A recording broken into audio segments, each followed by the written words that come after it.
Good evening, one and all.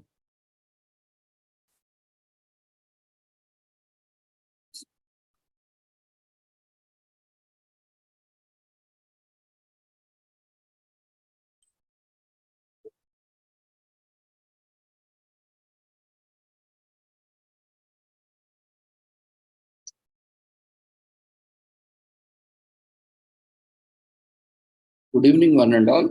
We welcome you all to the International Conference on Menstrual Health and Hygiene, Education, Environment, Health, Well-being, and Sustainable Development 2023, commemorating Azadi Ka Amrit Mahotsav, nation celebrating 75 years of independence, India's G20 presidency, United Nations Sustainable Development Goals 2015 to 2030 as part of awareness and campaigns, and World Menstrual Health Day 2023 with the theme Making Menstruation a Normal Fact of Life by 2030.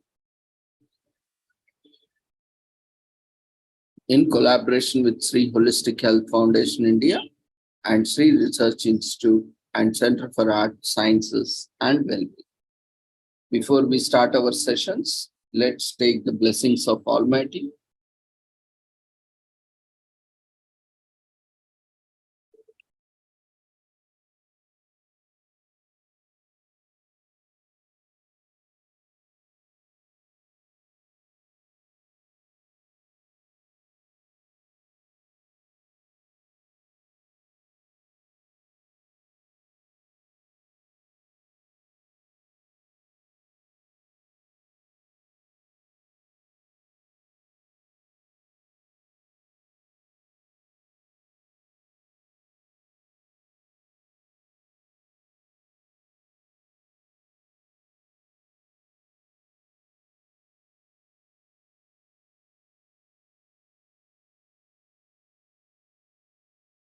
कुरुत्वं कल्याणम् आरोग्यं धनसम्पदः शुभं कुरुत्वं कल्याणम् आरोग्यं धनसम्पदः शत्रुबुद्धिविनाशाय दीपज्योतिर्नमोऽस्तुते दीपज्योतिर्नमोऽस्तुते शुभं कुरुत्वं कल्याणम् आरोग्यं धनसम्पदः शुभं कुरुत्वं कल्याणम् आरोग्यं धनसम्पदः.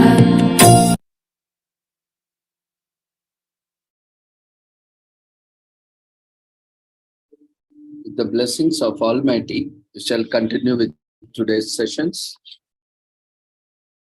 So today, we are continuing with the commemoration of World Menstruation Day.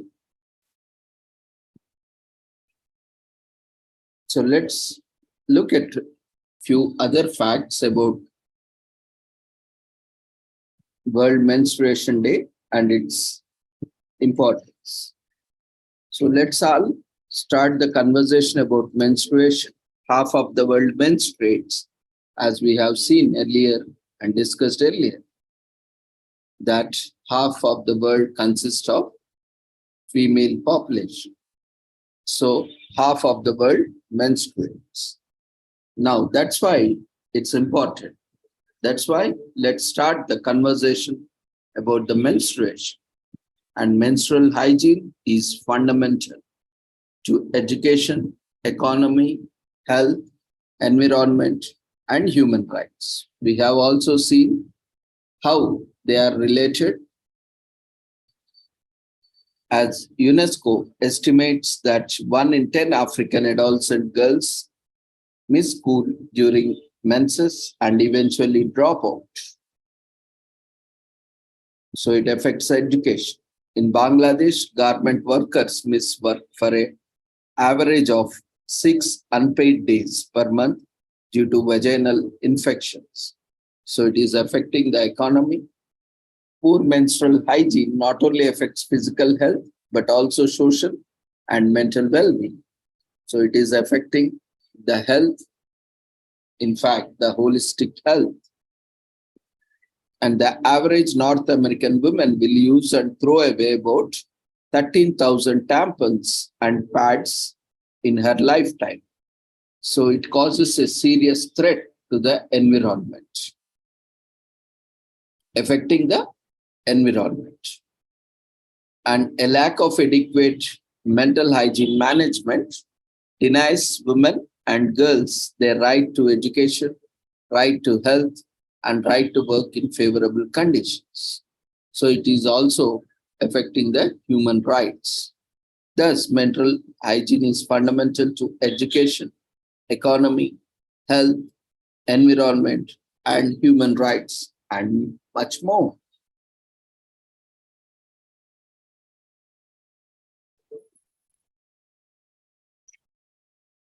But the menstrual hygiene management is somewhere still a harsh reality. The ideal scenario is clean and private toilets with water and soap are available at school, at the workplace, in institutions, at public toilets, and at home. Factual information and education about menstrual hygiene is provided in schools via health workers, doctors, via the media, and at home too. Hygienic. But in fact, only 34% of the girls' schools in India have functioning toilets. And only 17% of the girls in Burkina Faso has a place in their schools to change their sanitary materials. And 1 out of 3 school girls from South Asia were not aware of the menstruation prior to menarche. And only 2.5% of school girls in Asia knew that menstrual blood came from the uterus. Hygienic sanitary products are easily accessible and affordable. Used materials are safely disposed of. But the reality is many women and girls use unsanitary materials such as old rags, dried leaves, grass, ash, sand, newspaper, or socks because they do not have access to affordable, hygienic, and safe products and facilities. Because lack of affordability and also accessibility. And commercial tampons and pads can contain harsh chemicals, including pesticides and dioxin, a serious environmental pollutant. In landfills, these substances can leach into the groundwater, causing pollution and health concerns. Menstruation is considered normal. Taboos and stigmas no longer exist. But in reality, in Kenya, menstruating women are not allowed to touch or milk cows for the fear that the cows will get sick or die.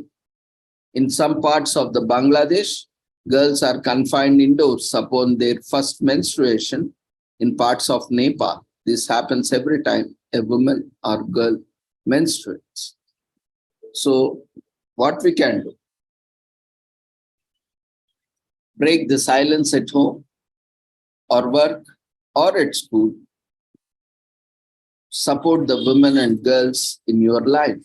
Celebrate World Menstrual Health and Hygiene Day on 28th May and so on. So this is not just in Nepal or Bangladesh or in Kenya. It's almost similar in all over the world, including the developed countries, developing countries, and the underdeveloped countries. Why period-friendly toilets matter? On any given day, approximately 300 million women and girls menstruate. In order to manage their menstruation safely, hygienically, with confidence and with dignity, they need a private space to attend to their menstruation-related needs, such as washing themselves and changing materials. For most women and girls, this will be a toilet. So, Where do women and girls need period-friendly toilets? At home, at school, at work, at health centers, in public spaces. So what makes a toilet period-friendly? Provides privacy, including doors and locks. Water and soap is available to wash hands, body, and any other reusable products. And of course, the toilet must be clean. The toilets must be accessible during day and nights with adequate area and internal lighting, and must possess culturally appropriate menstrual waste disposal options like dustbins, chutes, pits, and so on. Public and community toilets should be separated by gender, also provide access to menstrual products, and have hooks, shelves, and mirrors. Safe and conveniently located and accessible for all women and girls, including those with disabilities. So these are the facilities that makes a toilet period friendly. So how do women and girls benefit from period friendly toilets? Increased overall well-being and reduced psychological stress. Having access to period friendly toilets at all times makes menstruation a less stressful experience.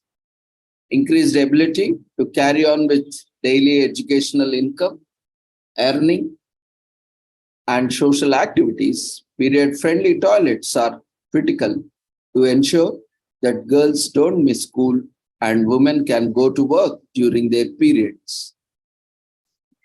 With period friendly toilets, women and girls no longer need to put themselves at the risk of violence when trying to dispose of their menstrual waste in secluded places or under the cover of darkness.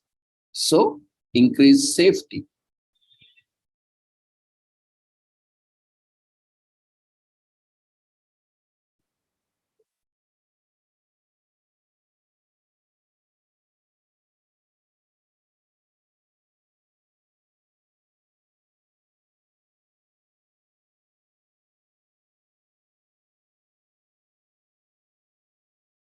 So, it's time for action on menstrual hygiene management, even in emergencies.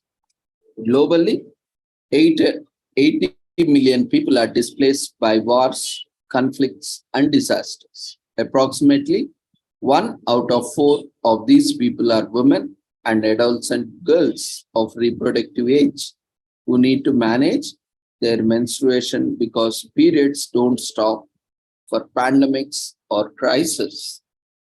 Challenge is that the menstrual hygiene challenges for women and girls are exacerbated in humanitarian settings, especially concerning dignity, privacy, access to wash services and materials, and safety. Humanitarian actors need to prioritize their actions in complex settings with the result that the menstrual needs of the women and girls are often overlooked. So the aim is to good menstrual hygiene management ensures that women and adolescent girls can manage their monthly menstruation safely, hygienically in privacy, and without shame, thereby ensuring dignity, health, and well-being. A holistic response to MHM in emergencies consists of 3 elements: MHM information and education, MHM support to facilities and waste management, MHM materials and supplies, and also requires effective coordination across different sectors.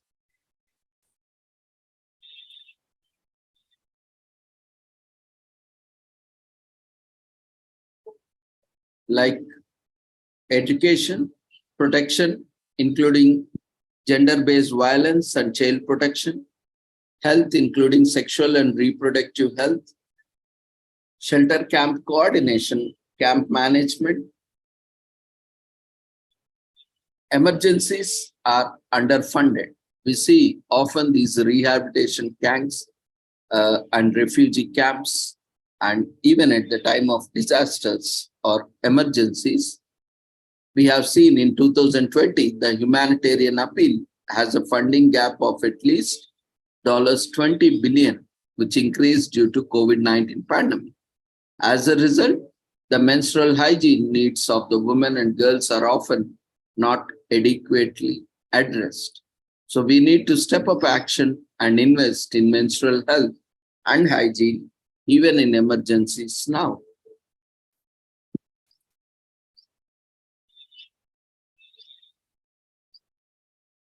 So menstruation matters to everyone and everywhere.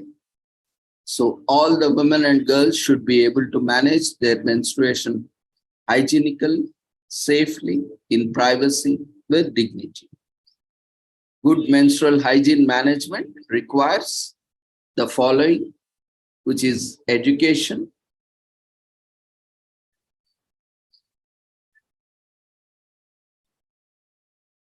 toilets, water, soap, menstrual products, disposal. So these all menstruation matters to achieve the sustainable development goals. While there is no specific goal or indicator for MHM, menstruation matters to the following goals. If we see goal number 3, ensuring healthy lives and promote well-being for all at all ages, which requires education, menstrual products, and health services. And coming to goal number 4 of SDGs, ensure inclusive and equitable quality education and promote lifelong learning opportunities for all, which requires education, toilets, water, soap, and informed professionals. So the fact is, if women and girls lack access to affordable hygiene, menstrual products, they often use old rags, cloths, or other unhygienic materials. This can lead to reproductive tract infections, and other health conditions. So integrate menstrual health hygiene into sexual and reproductive health education program, especially for adolescents. So coming to goal number 4, girls, 41% of girls in developing countries miss up to 5 days of school per month when they menstruate. In a study from Nepal, 41% of the girls reported missing school during their menstruation. So integrate education about MHM and puberty into school curriculum, build the capacity of teachers to teach about the issues with comfort. Coming to goal number 5, achieve gender equality and empower all women and girls by ensuring informed professionals, positive social norms, and policies. Taboos and myths related to menstruation often portray women and girls as inferior to men and boys. Ensuring that all women and girls can manage their menstruation safely, hygienically, and with dignity, address taboos, and promote positive social norms around menstruation. Coming to SDG goal number 6, ensure availability and sustainability of water and sanitation by all. This can be met by providing adequate toilets, water, soap, and disposal. So 2.4 billion people have no access to improved sanitation facilities. So lack of access to facilities or inadequate facilities that do not ensure privacy and hygiene particularly affect women and girls. So for that, ensure that all women and girls have access to water and sanitation facilities that are safe, socially and culturally acceptable, and allow for the safe disposal of menstrual products. Coming to SDG goal number 8, promote sustained, inclusive and sustainable economic growth, full and productive employment, and decent work for all. This can be achieved through providing toilets, water, and soap, and also health services. Workers in Bangladesh use birth control pills to stop their menstruation so that they can avoid having to stop work or having to manage their menstruation in inadequate facilities. So ensure that employees provide adequate sanitation facilities at the workplace, including water and soap for washing, as well as options for the disposal of menstrual products. Menstruation should not limit a woman's ability to work. And coming to SDG goal number 12, ensure sustainable consumption and production patterns. 25%, this can be met with adequate menstrual products, accessible and affordable, and also safe disposal of menstrual products. So 25%, research from Ethiopia shows that 25% of the girls in both rural and urban settings do not use any commercial menstrual products. Commercial products are often subject to sales and import taxes, making them unaffordable to many poor women and girls. So ensure policies and quality standards that promote safe and affordable options and dynamic markets for menstrual products. Promote sustainable, environmentally friendly menstrual products and reusable products and their disposal. So that's why menstruation matters to the SDGs, to your country and your programs. So thus, menstruation matters to achieve the sustainable development goals. And this is also closely related to goal number 3, goal number 4, goal number 5, goal number 6, goal number 8, and goal number 12. To achieve these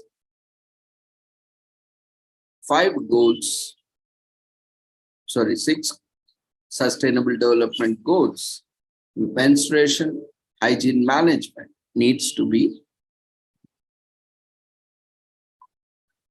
provided and maintained and sustained.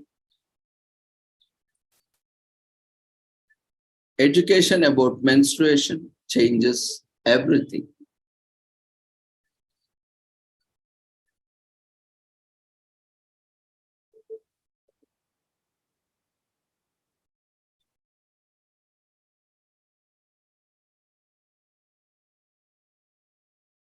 In India, only 1 out of 2 girls have knowledge about menstruation before the first period. In Tanzania and Ethiopia, only 1 out of 4 girls know about it before their first period. So provide education on menstrual hygiene so that women and girls feel confident and are empowered to make informed decisions about how they manage their menstruation. In Ethiopia, 2 out of 3 girls do not receive education about menstruation at school. So integrate menstrual hygiene education into national school curriculum, policies, and programs for adolescents. In India, for 1 out of 2 girls, mothers are the most important source of information about menstruation, followed by friends. So promote education for boys, men, mothers, teachers, health workers, and other professionals so that they can help break negative social norms and provide accurate information and support. In Uganda, 1 out of 2 girls report missing 1 to 3 days of school per month due to menstruation. Enable girls to stay in school by ensuring access to hygienic menstrual products, adequate toilets, water, and disposable options. So why educating girls matters? When the percentage of women with secondary education increases by 1%, the annual per capita economic growth increases by 0.3%. When girls complete secondary school, they marry later and have less children.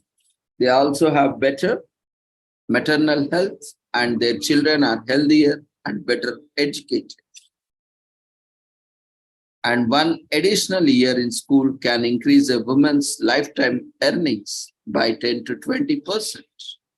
That's why education for girls and women matters.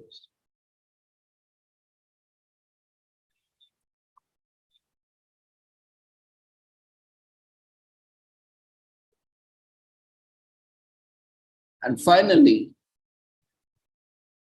periods don't stop for pandemics. What COVID-19 means for menstrual health and hygiene. Each day, an estimated 300 million women and girls menstruate. Being able to manage menstruation safely, hygienically, with confidence and with dignity is critical for their health. Education, human rights, economic development, and overall gender equality. Before the COVID-19 pandemic started, more than 500 million women worldwide did not have what they needed to manage their menstruation. The current pandemic highlights and further exhibits the menstruation-related challenges many women and girls face around the world. Though this situation has changed and is changing, but let's look at what was the issues and what were the various issues that were prevalent in the pandemic. The problem was disrupted access to information about menstruation, persisting period stigma and taboos, disrupted access to products, and lack of wash infrastructure. Schools, community centers, and other places where women and girls can typically access critical information about menstruation are closed in many countries, and routine health services are reduced. Women and girls typically have less access to digital information than men, hampering their ability to seek information on menstruation through digital channels during lockdown. Lockdowns intensify the impact of household-level taboos and stigmas on women and girls and make it more difficult to manage menstruation without shame and discomfort in often confined spaces. On Menstrual Hygiene Day 2019, people around the world organized 726 on-the-ground events in 74 countries. That year, people can't come together in person to publicly challenge the stigma and taboos surrounding menstruation. So many subsidized supply schemes, like a free distribution of menstrual products in schools, have been suspended in the time of pandemic. The economic impact of COVID-19 forces many women and girls to prioritize other basic needs over safe menstrual products. Disrupted supply chains drive prices up, making menstrual products unaffordable for even more women and girls. Lack of access to wash infrastructure. Millions of women and girls lack access to water, sanitation, and hand washing, wash facilities. This is in short known as WASH. Facilities to wash themselves, change and dispose of menstrual materials safely and comfortably. Poor wash infrastructure in healthcare facilities means female health workers and patients can manage their menstruation adequately in these locations. So what can be done? We can't move forward if we only talk about problems. We also need to discuss about the possible solutions. So periods don't stop for pandemics, and it's critical to include menstrual health and hygiene in COVID-19 emergency response interventions and similar pandemics, endemics, and similar occasions, and policies across the sectors, including health, education, SRHR, WASH, and gender. Specifically, we can on all relevant actors to continue efforts to ensure access to the menstrual products and safe water, soap, and period-friendly sanitation facilities at home and in health centers so that women and girls can manage their period safely, hygienically, and with dignity, whatever they are. This includes designating menstrual products as essential commodities to minimize barriers to manufacturing and supply. If distribution of menstrual products is done, ensure it is well managed to protect women and girls from COVID-19. Wherever possible, sustain ongoing interventions to tackle period stigma and provide access to information about menstruation. Explore alternatives to interpersonal communication, such as online, radio, telephone, and messaging services. Provide information about homemade alternatives for those who cannot access menstrual products. And at least maintain levels of investment in menstrual health and hygiene during the pandemic and similar disasters. Beyond the pandemic, the COVID-19 crisis will eventually pass. But once the pandemic is over, it is time for urgent action to address ongoing global crisis in menstrual health and hygiene, for women's and girls' health, for girls' education, for human rights, for economic development, for sexual and reproductive health and rights, for gender equality. So we are convinced that it is possible to create a world in which no one is held back because of the periods by 2030. To make this happen, all relevant actors, governments, UN agencies, NGOs, the corporate sector, philanthropy must significantly step up action and invest in menstrual health and hygiene once the COVID-19 crisis subsides, and also when it is still affecting. So for a world in which every woman and every girl can achieve her full potential and realize her dreams, it's time for the action.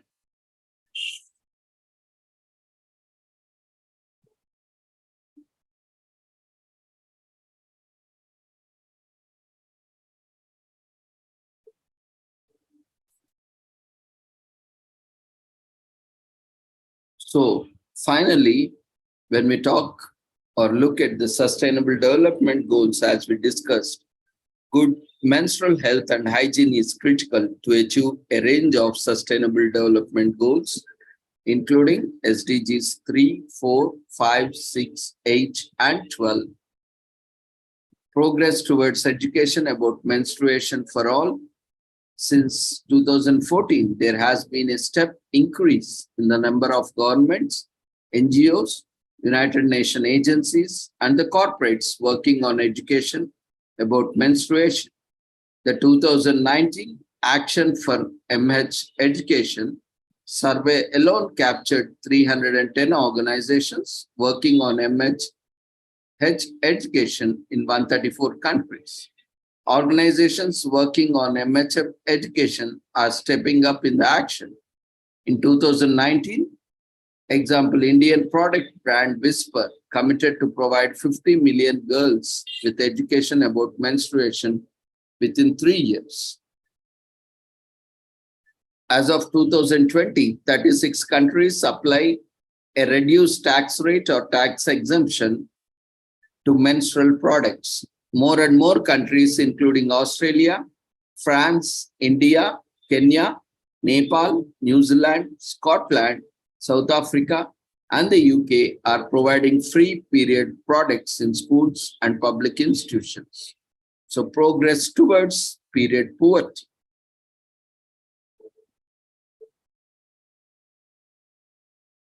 And water and sanitation infrastructure projects increasingly pay attention to the menstrual needs of women and girls. Global and national monitoring systems are starting to gather data on period-friendly school infrastructure. So progress towards period-friendly water and sanitation infrastructure for all. Since 2014, collective advocacy and campaigning around the menstrual hygiene has helped to reach more than 1 billion people with positive stigma-busting messaging and turned menstruation into a trending topic on social media in countries around the world. As of 2021, Menstrual Health Day has grown into a movement of 700 partner organizations working together to catalyze awareness, advocacy, and action. At the crossroads, creating a world without period poverty and stigma by 2030 is still possible, but progress is too slow. We can't afford to wait for the pandemic to end or continue with business as usual. To make it happen, we need to step up action and investment in menstrual health and hygiene now.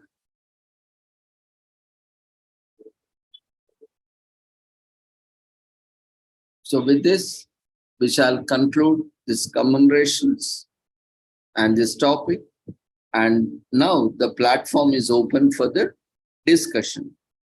So anyone interested to present on this topic, talk on this topic, or discuss or provide your feedback or share your experiences, you are welcome to share. You can raise your hand or you can unmute yourself, or you can use chat box.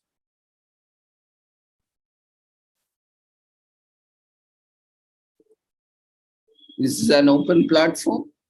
You can feel free to raise your hand or use chat box. If you'd like to share your experiences on menstrual health or hygiene,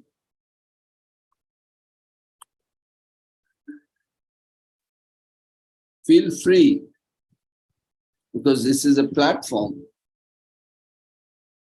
and the yesterday and today are dedicated to break the stigma, break the taboos, break the myths, and then initiate and starting a discussion on this menstrual health and hygiene.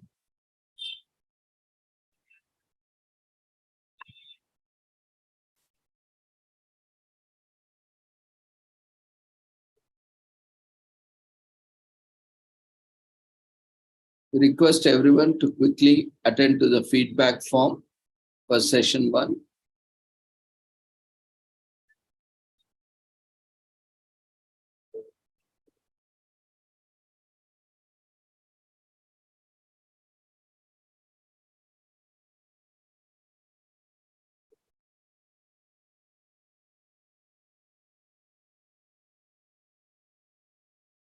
Quickly attend to the feedback form. It is mandatory.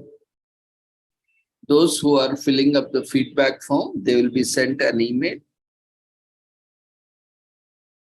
for processing your certificates. So once you complete the formalities as mentioned in the email. We'll collect the details for your certificate processing. Once you share your details, your certificate will be generated.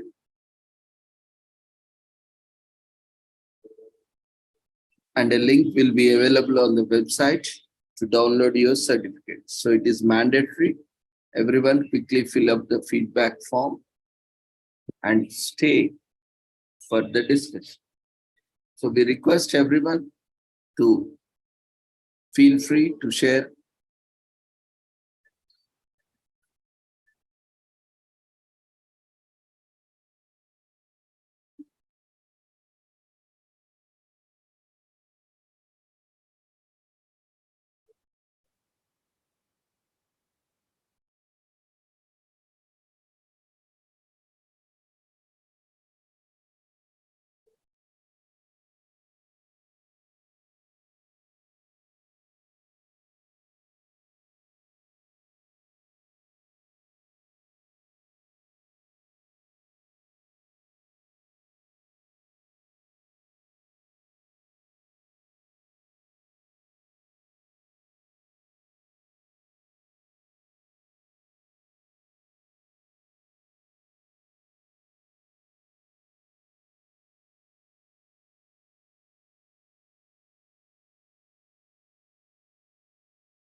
和平从我开始。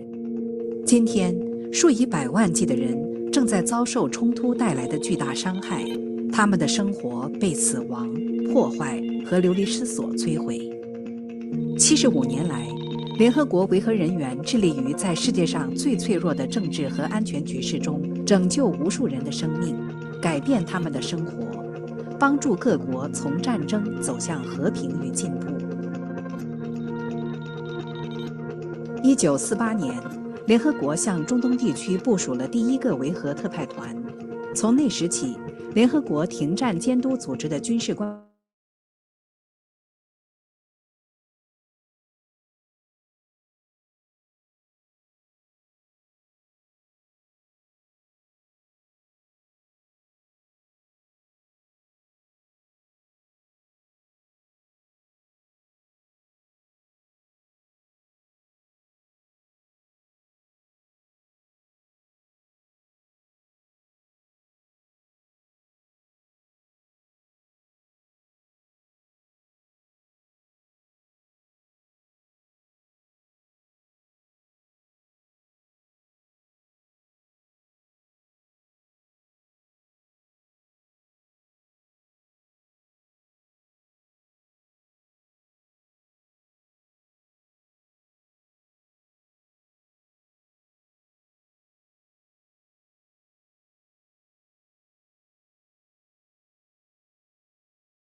的追求和平。联合国维和行动是多边主义和国际团结的一项杰出事业，但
Across all missions, our priority is to help secure political agreements and build sustainable peace.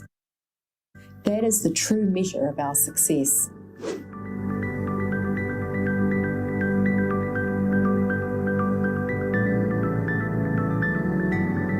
Hi, my name is Francesca. I'm the Strategic Communications Chief for UN Peacekeeping, where I help inform the global community about what we do, the challenges we face, and how we work together to end conflict and build peace. That's me in South Sudan, where I was the Chief of Communication for the peacekeeping mission there. In South Sudan, peacekeepers patrol by land, air and water to deter violence and create a safe space for dialogue. We also work with national, regional and international partners to support the implementation of the peace agreement and ultimately to hold free, fair and credible elections. The aim is to enable all South Sudanese to participate in the peace process. For example, our Radio Mariah network hosted a dedicated program where political parties, civil society, women and youth could participate, sharing their opinions as well as messages for peace. We also organised a special outreach project where we flew political leaders to remote locations, allowing people the chance to hold their leaders accountable in person for the first time. Around the world, as political and security tensions rise, achieving global consensus and local solutions to conflict is increasingly difficult. But UN Peacekeeping persists alongside our many partners because we know that alone we can never succeed, but together we can be a strong force for peace.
with all of us.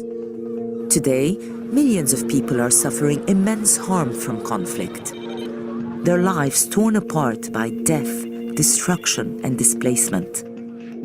For 75 years, United Nations peacekeepers have worked to save and change lives and help countries navigate the difficult path from conflict to peace and progress. The first UN peacekeeping mission was deployed to the Middle East in 1948, where military observers serving with the United Nations Truce Supervision Organization continue to work today to help bring stability to the region. More than 2 million peacekeepers from 125 countries have served in 71 operations, making a tangible difference to people in need across the world. Africa, the Americas, Asia and the Pacific, Europe and the Middle East. Peacekeepers are ordinary people working in dangerous and difficult conditions to achieve extraordinary outcomes. Over the years, their mandates have helped prevent conflict, protect civilians, advance political solutions, promote human rights, support democratic processes including elections, build capacity of state institutions, and ensure that women and youth lead and participate in conflict resolution and peace processes. The conditions peacekeepers operate in are more hazardous today than ever. Peacemaking is harder amidst rising global political tensions. Conflicts are more complex, and the climate crisis is hitting war-torn communities even harder. A surge in disinformation is fueling violence against peacekeepers and our partners. The iconic blue flag is now a target of deliberate attack. Despite these challenges, peacekeepers persevere alongside many partners in the collective pursuit of peace. UN peacekeeping is a remarkable enterprise of multilateralism and international solidarity, but it cannot meet all needs and expectations. Today, peacekeeping is relentlessly working to be more progressive, innovative, and effective to succeed amidst new threats and mounting challenges. For 75 years, UN peacekeeping has served and supported millions of people caught up in catastrophic conflict. More than 4,000 peacekeepers have lost their lives serving under the UN flag.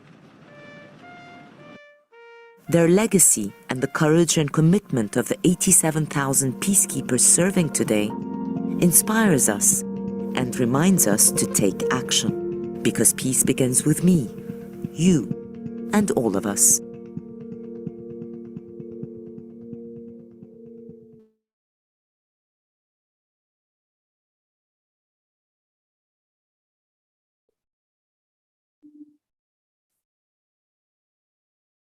So if there are no further discussions, so we will move on to today's commemorations.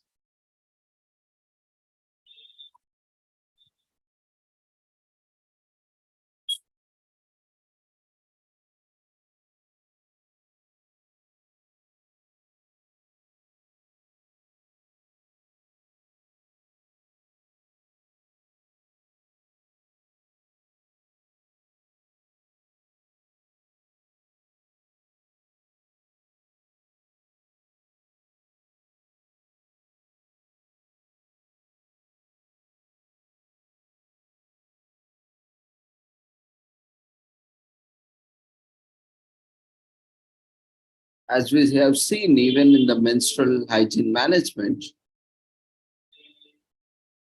it becomes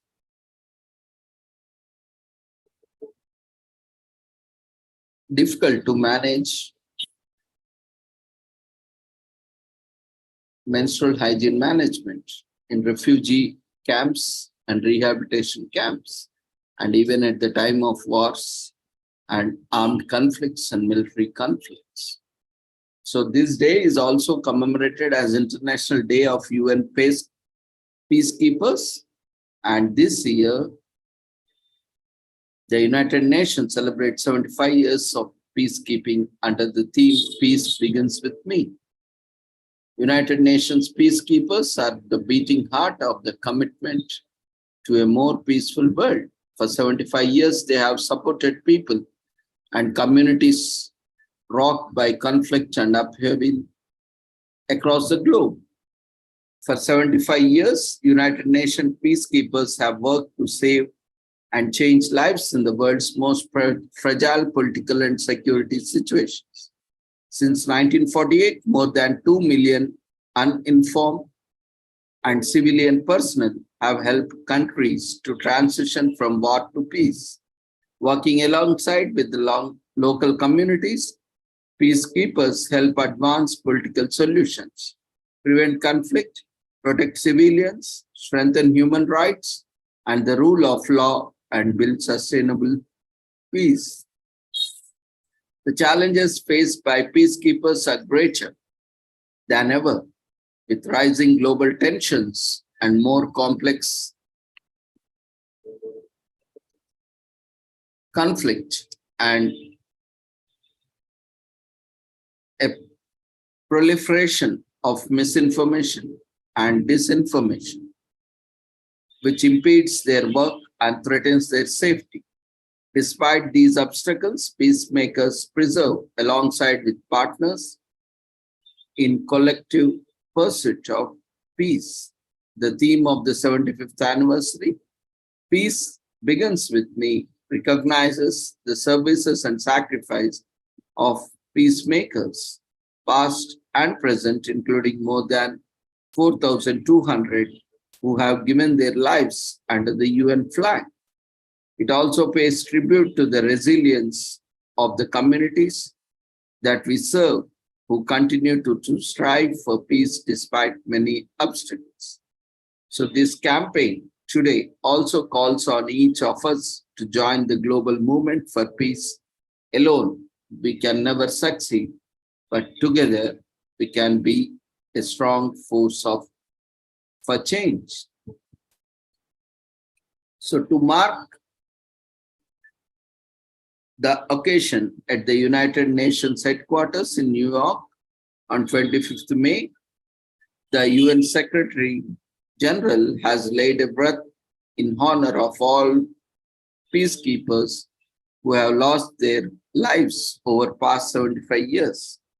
A ceremony was held to posthumously award the Dag Hammarskjöld Medal to peacekeepers who died in 2022. The Military Gender Advocate of the Year award was also presented. On the display, the visitors lobby from 1st May to 6th June is a photo exhibit tracing the journey of 75 years of peacekeeping, which is also available virtually and you can access it.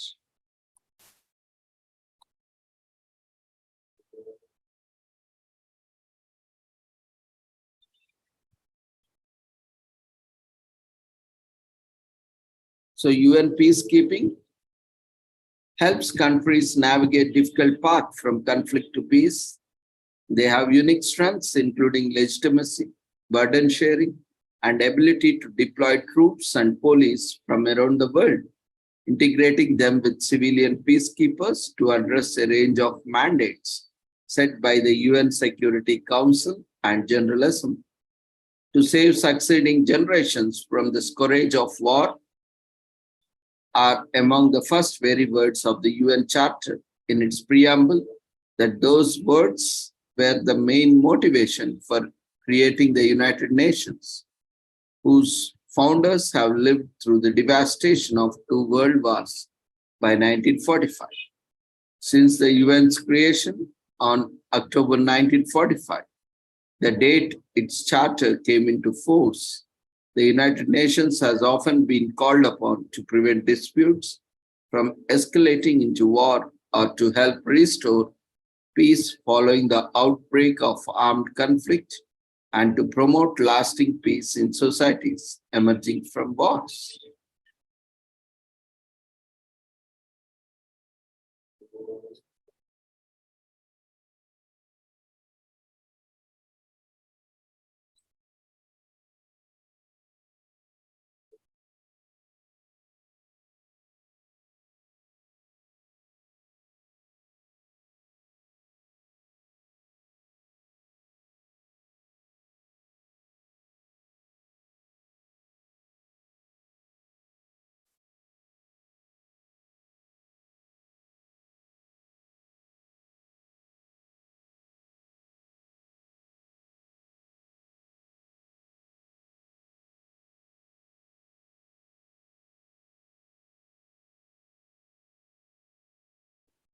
UN peacekeeping helps countries navigate from difficult path from conflict to peace. So they have unique strengths, including legitimacy, burden sharing, and an ability to deploy troops and police from around the world, integrating them with civilian peacekeepers to address a range of mandates set by the UN Security Council and General Assembly, as we have seen.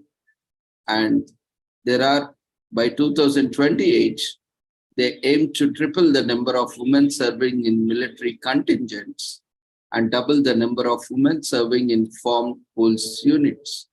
Over the past 75 years, more than 2 million women and men from 125 countries have served in the 71 peacekeeping missions. UN peacekeeping is cost-effective, and their annual budget is less than 0.5% of global military funding. So they keep the peace with 90,000 UN peacekeepers in 12 operations around the world. UN peacekeeping helps countries achieve long-lasting peace, supports political process, protects hundreds of thousands of civilians, and helps guarantee ceasefires. Studies show that more UN peacekeepers in conflict areas means fewer civilian deaths, less violence, and a higher chance of lasting peace.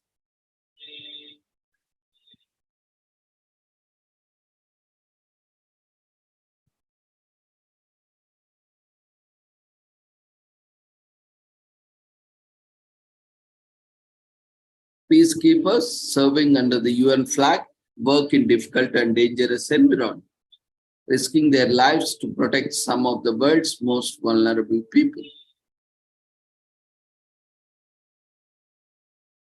Since 1948, more than 2 million women and men have served UN peacekeepers. Every day, they make a tangible difference in the lives of millions of the world's most vulnerable people. And even every day, they save lives. In places like Central African Republic and South Sudan, peacekeepers protect civilians against violent attacks and support the delivery of crucial humanitarian assistance. Peacekeeping is a unique force for good, with military and police personnel from over 120 countries serving together alongside civilian colleagues. Our peacemakers come from diverse cultures and speak different languages, but share a common purpose of protection of vulnerable communities and the provision of support to countries struggling to move from conflict to peace. So we ask peacekeepers and their families to make great sacrifices. They serve at great personal risk and harsh conditions. Tragically, some make the ultimate sacrifice. Over 4,000 peacekeepers have lost their lives in the cause of peace.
I'm on mute up.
As we have seen, the peace forces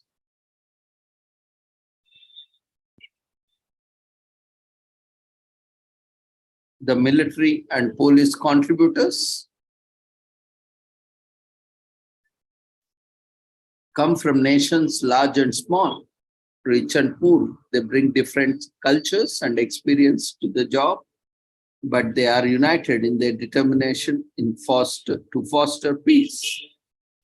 So if you look at India's contribution to the UN peace troops,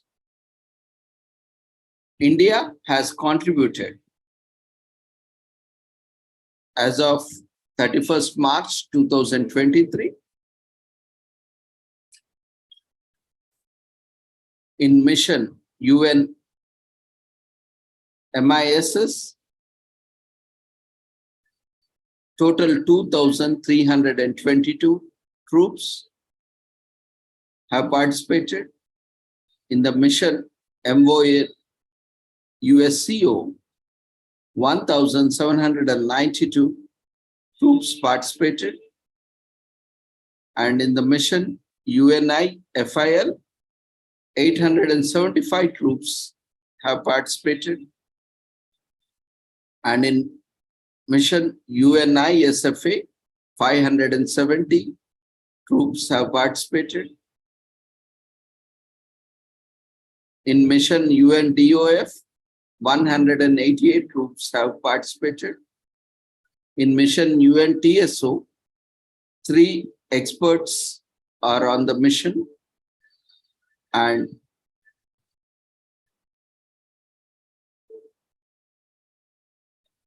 in the mission MINURSO, 2 experts are on mission.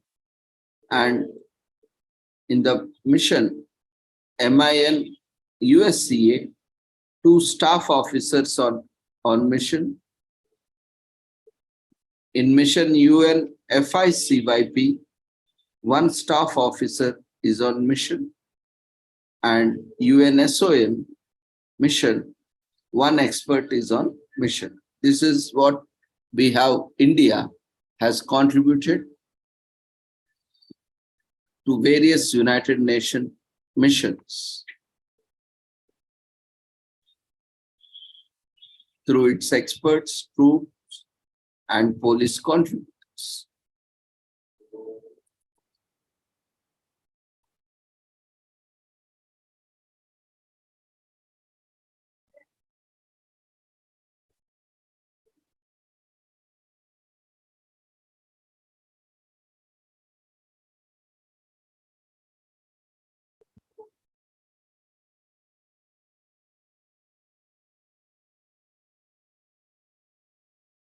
France is the second largest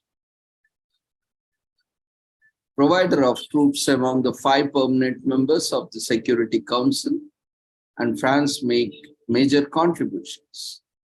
The United Nations Multidimensional Integrated Stabilization Mission in Mali, in short known as MINUSMA, is the largest peacekeeping operation with 18,349 personnel. There are also small peacekeeping operations like UNMOGIP in India and Pakistan with 110 personnel. Peacemakers aim to maintain peace around the world. Their efforts help to keep people safe and avoid wars. It is also an encouragement and support for peacekeepers. It allows them to feel appreciated for their efforts and to receive the help they need to work efficiently. And it creates awareness to spread the word about the efforts of UN peacekeepers. It allows the general public to stay informed about the status of the operations.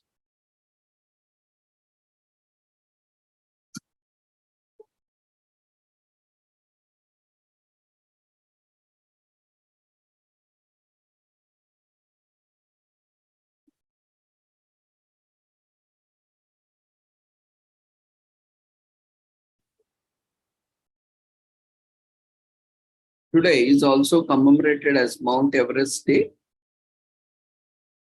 This date was chosen to honor mountain climbers Sir Edmund Hillary and Tenzing Norgay Sherpa, who climbed the mountain on that day in 1953. Climbing Mount Everest is an accomplished many people dream of, but only a few achieve. Climbing the tallest mountain in the world comes with some life-threatening risks. It requires very good physical fitness. The climbers who make it usually have trained for many years before attempting the tallest mountain. It can take a good climber about 2 months to reach the peak. Mount Everest is known for being the highest mountain above sea level. It stands tall in the Mahalangur Himal subrange of Himalayas. Its height is about 29,000 feet.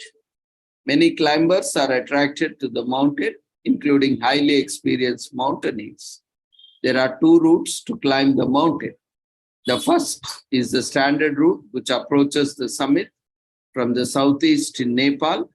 The other route approaches it from north in Tibet. Climbing the mountain requires substantial technical climbing skills.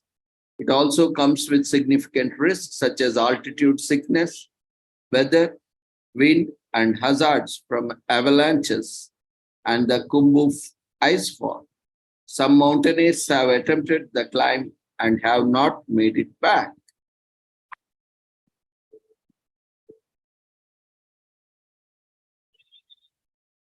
So Mount Everest Day is a chance to celebrate the brave climbers who attempted the mighty Everest. They are a reminder that anything is possible when you are determined. So this signifies bravery and endurance. It takes a lot of courage to embark on a dangerous climb like Mount Everest.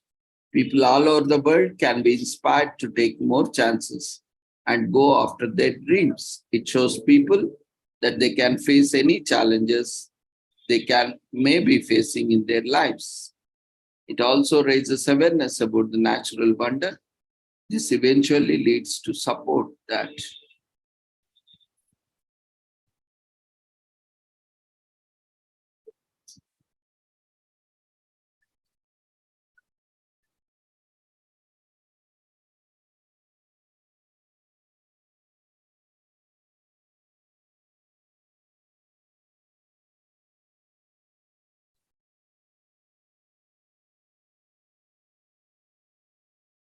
A British survey team led by Sir George Everest recognized the obscure peak. The mountain was later named after him as Mount Everest. 2 Sherpas, Sapa Sherpa and Furba Tashi Sherpa, currently hold the record, who climbed the Mount Everest the most. They both have reached the peak of Mount Everest 21 times. There is no age limit to climbing the mountain. There have been climbers as young as 13 and as old as 80. Mount Everest is located on the border of China and Nepal. Over 4,000 people have been recorded to have successfully climbed Mount Everest. And the summit window is when conditions are safe enough for climbers in May and again for a short period in September. Mount Everest can be found in the Mahalangur mountain range. An Indian mathematician and surveyor, Rajnath Sikdar, was the first person to identify the mountain.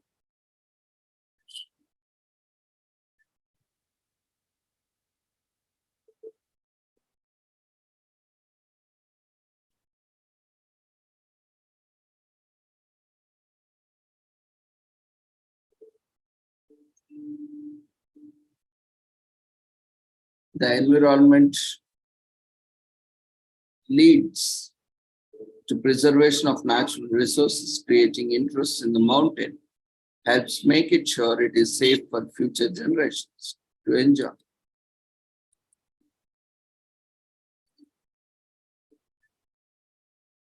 Today is also commemorated as World Digestive Health Day, which provides resources and tools for gastrointestinal diseases to help more people in general public make better decisions about their health. Awareness can lead to early diagnosis and treatment of GI diseases, including cancer. It should also be known that GI diseases can lead to obesity. It also creates more understanding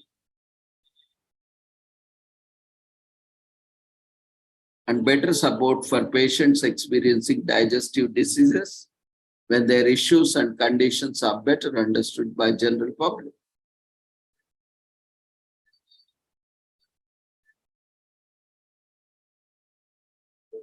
This day was officially established in 2004 to mark the 45th anniversary of the World Gastroenterology Organization's founding. There are over 100 member societies and 50,000 individual members in the organization from all over the world. Each year, a theme is selected by the World Gastroenterology Organization. This year's theme is colorectal cancer. Examples of previous themes covered including inflammatory bowel disease and viral hepatitis. About 45% of the American adults are recorded to be overweight or obese since 1960s. And Digestive Health Day is established in 2004. A study shows that about 1.9 billion adults in the world are overweight in 2016. About 650 million adults worldwide are estimated to be obese in 2016. Obesity is a multifactorial disease with genetic, hormonal, metabolic, or behavioral components.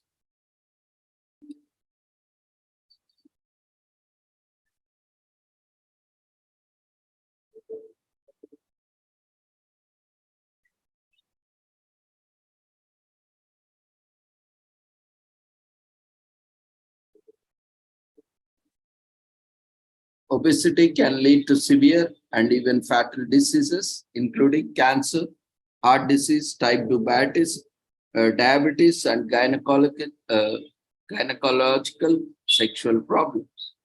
Obesity can also lead to muscle and bone disorders such as osteoarthritis.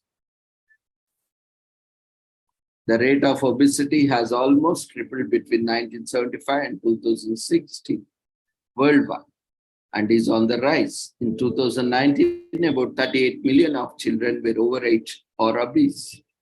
Obesity kills. Obesity leads to many deaths around the world. Cardiovascular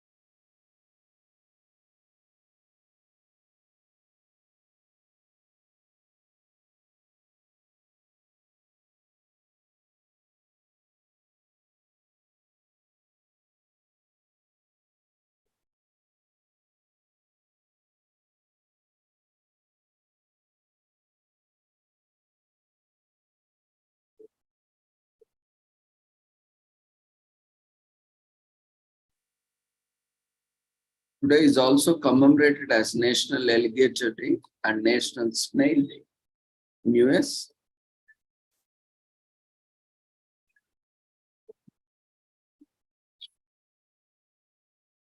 this day was established by Wild Florida Safari Park to raise awareness of the importance of alligators to Florida's ecosystem, as well as educate the public on all things gators.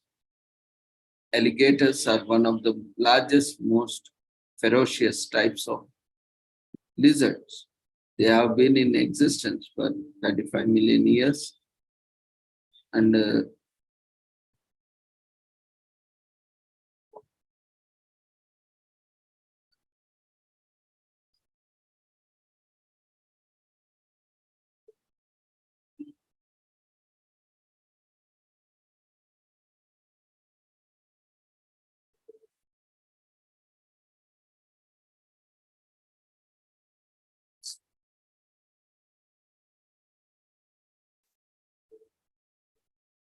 these wet and wild creatures of water, although from the crocodilian family, are not to be confused with the reptilian counterparts. The only place where both animals coexist in the southern Florida and Tamaulipas, Mexico. Despite a large number of alligator species, only 2 have not gone extinct yet. The only remaining alligator species are the American and Chinese.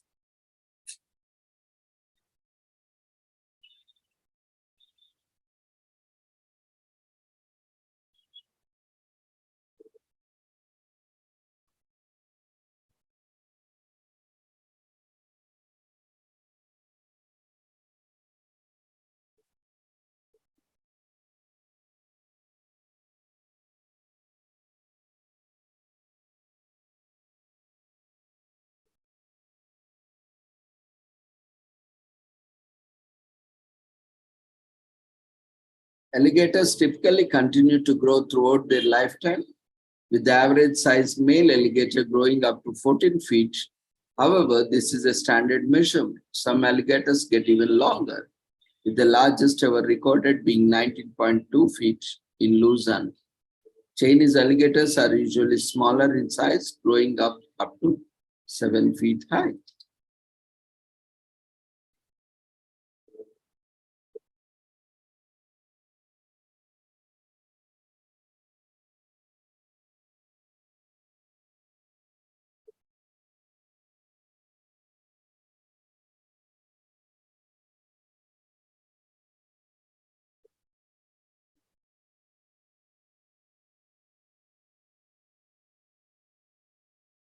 So unlike crocodiles, alligators cannot thrive in salty wet water like mangrove swamp habitats. Male alligators develop if the nest where alligator eggs are put stays warm, while female alligators develop in the opposite situation. Alligators can house up to 75 teeth in their mouths, which get replaced when they are broken or worn and can be through up to 3,000 feet in their lifetime.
Today is also commemorated as National Snail Day in US.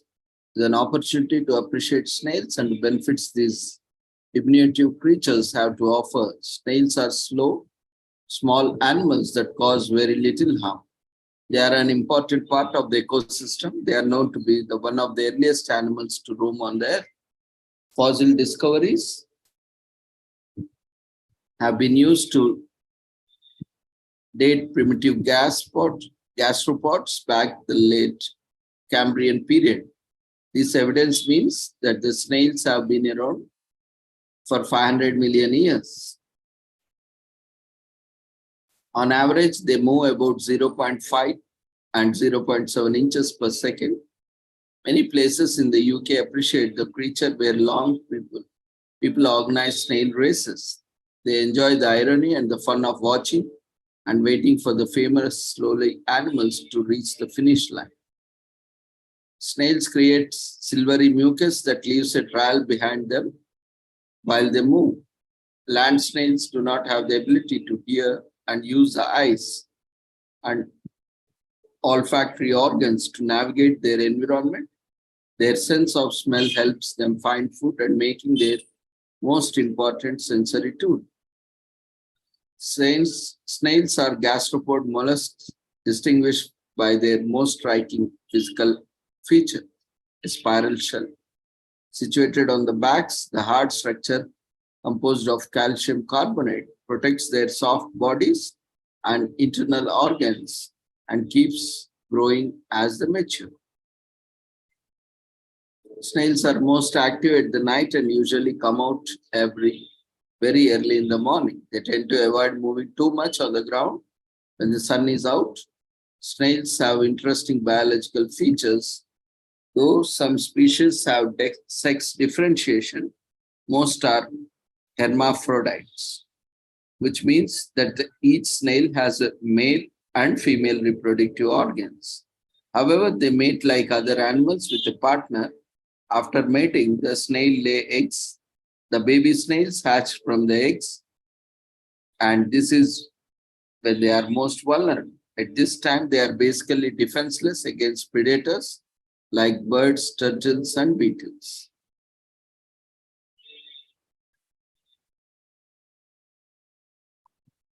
The largest land snail in the world is the giant Ghana snail, which can reach up to 12 inches in length.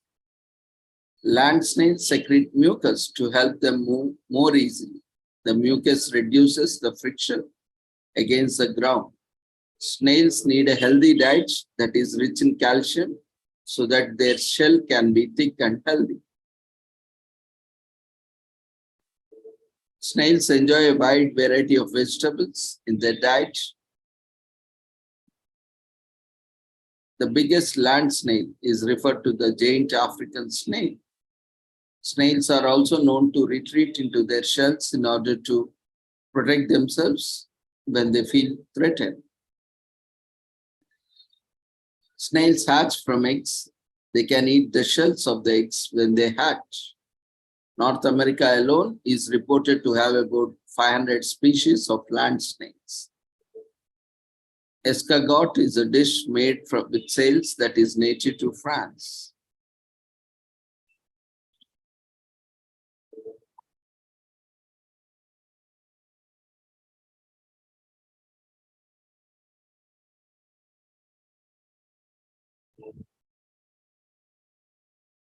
Today is also commemorated as National Learn About Composting Day. To do our part to conserve national resources and reduce our carbon footprint. Composting is not only an environmentally safe fertilizer, but it also can help you save water, energy, fuel, and money.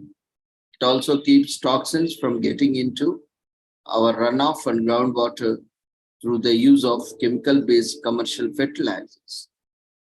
The use of a natural fertilizer made from the compost will make your garden hospitable to wildlife helpers like honeybees, hummingbirds, and of course worms.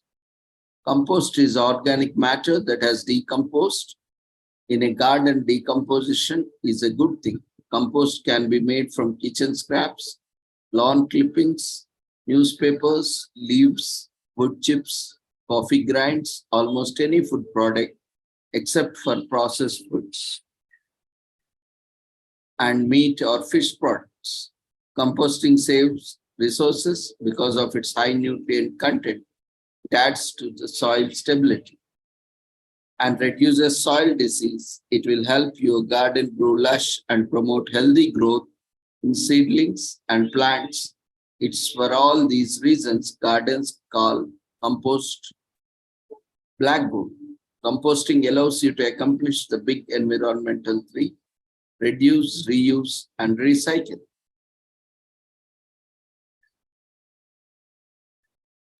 Compost is ideally made with a mix that is 2/3 carbon-based, that's your organic kitchen scraps, and 1/3 nitrogen-based newspapers, cardboard, wooden shavings, etc. All you need to do is pick a section of yard, lay down a foundation of twigs, and begin to layer your materials. If you cover it with a tarp, it will help you increase the heat to decomposition. Once a week or so, use the shovel to mix up your compost pile. And if it is very dry, be sure to add some water so that it should be kept damp. You can also use this simple no-cost method or invest in one of the many compost bins to speed up the process along.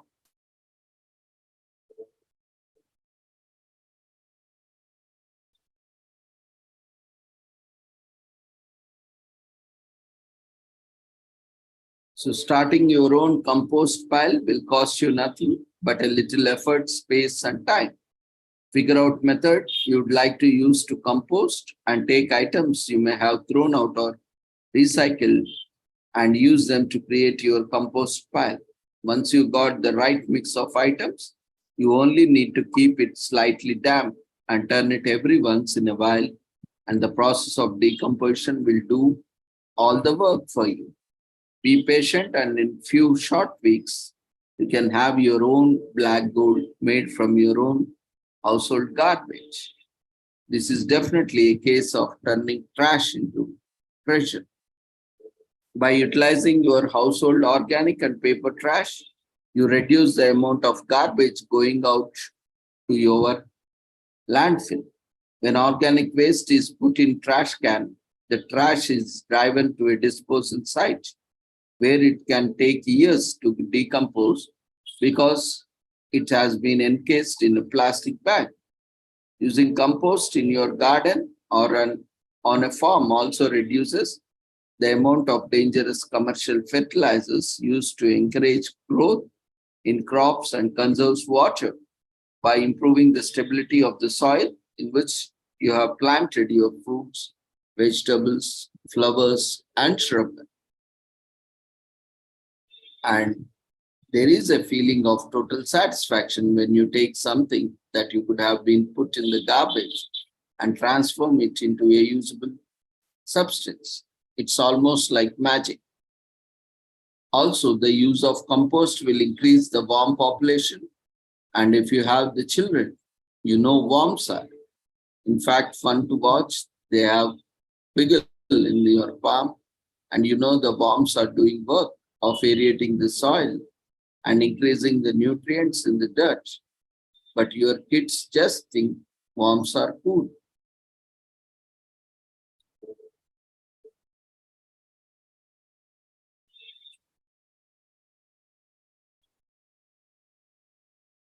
So with this, we thank every one of you for joining us.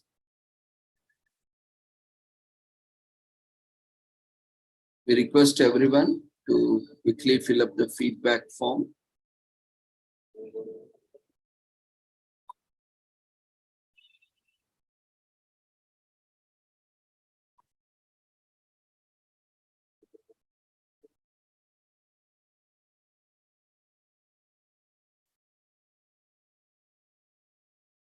We request everyone to fill the form carefully.